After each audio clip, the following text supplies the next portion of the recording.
According to reports, the Royal Canadian Mounted Police announced that it is looking into whether criminal, federal, or provincial laws may possibly have been broken in the Titan submersible implosion. The announcement comes amid rising worries over the Titan's design, including the statement of a submersible specialist who said he told the vessel's CEO about safety risks following a trip years ago.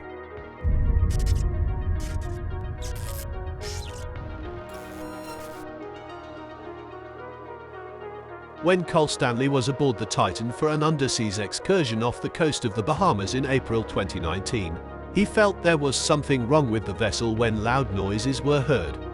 The day after his trip, Stanley sent an email to Stockton Rush, the CEO of the vessel's operator Ocean Gate Expeditions, sounding the alarm on suspected defects.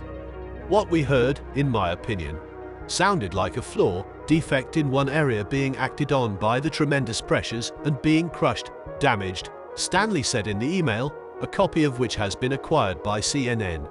The loudness of the sounds, the fact that they didn't completely stop at depth, and the occurrence of sounds at a depth of roughly 300 feet that indicated a relaxing of stored energy all suggest that there is a part of the hull that is degrading or becoming spongy, according to Stanley. There isn't really any reason to suspect any criminal activity. All 5 occupants of the Titan were killed when it exploded on June 18 as it approached the legendary Titanic disaster, according to authorities.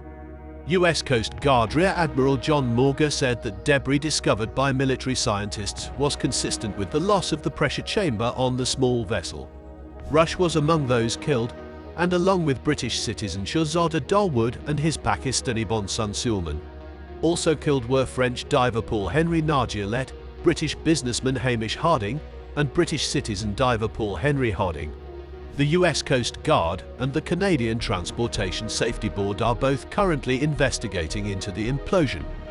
In order to determine whether or not a full investigation is warranted, the Royal Canadian Mounted Police has started an examination of the circumstances that led to the deaths, according to RCMP Superintendent Kent Osmond at a press conference.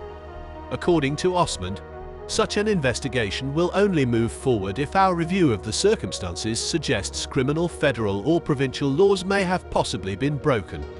Although there isn't a specific suspicion of criminal activity, the RCMP is taking preliminary measures to decide whether to pursue it or not. When the Polar Prince, the ship that launched the unfortunate submersible, landed in St. John's, Newfoundland, RCMP detectives greeted the ship. Osmond then talked to media. Interviews with some of the people on board were undertaken. Our responsibility is to investigate the fatal incidents to see if there were any factors that might have been criminal in nature and contributed to the victims' demises. Osmond claimed that the lengthy probe is a very unique circumstance because of the jurisdictional issues, the prolonged uncertainty of the search and rescue operation, and the specifics and the expertise that went into the vessel, the voyage. We have to comprehend all of that, he continued. The goal of the Transportation Board is to advance transportation safety, not to place blame, according to Kathy Fox, chair of the Transportation Safety Board of Canada, who made this statement during a previous press conference. Our mandate is to determine what occurred, why it occurred, and what needs to change to lessen the likelihood or risk of similar occurrences in the future, Fox stated. According to Fox, detectives boarded the Polar Prince as well. They investigated the ship, gathered data from various systems, including the voyage data recorder, and started speaking with everyone on board, including relatives of those who died in the submersible. Considering the circumstances they have been in for the past few days, Fox remarked, I think anyone can imagine that it's difficult. And that will particularly impact the families of those who have lost loved ones, we must understand. Guillermo Sonline, a co-founder of Ocean Gate, pleaded with people not to pass snap judgment on the implosion. It's going to be a long time before we know exactly what happened down there, Sonline told CNN. There are teams on site that are still going to be collecting data for the next few days, weeks, maybe months.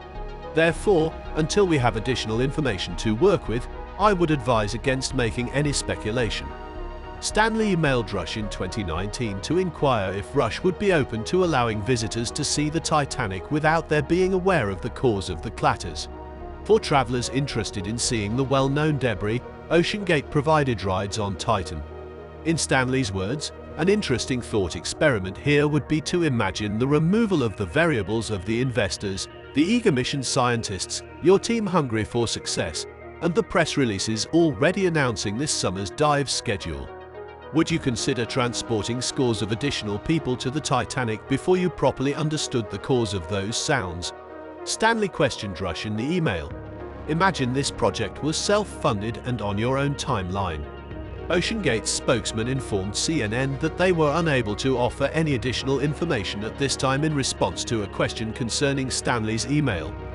While Rush did not answer to Stanley in writing, Stanley told CNN's Anderson Cooper that Rush probably reconstructed the ship using the same materials Boeing uses to make its aircraft.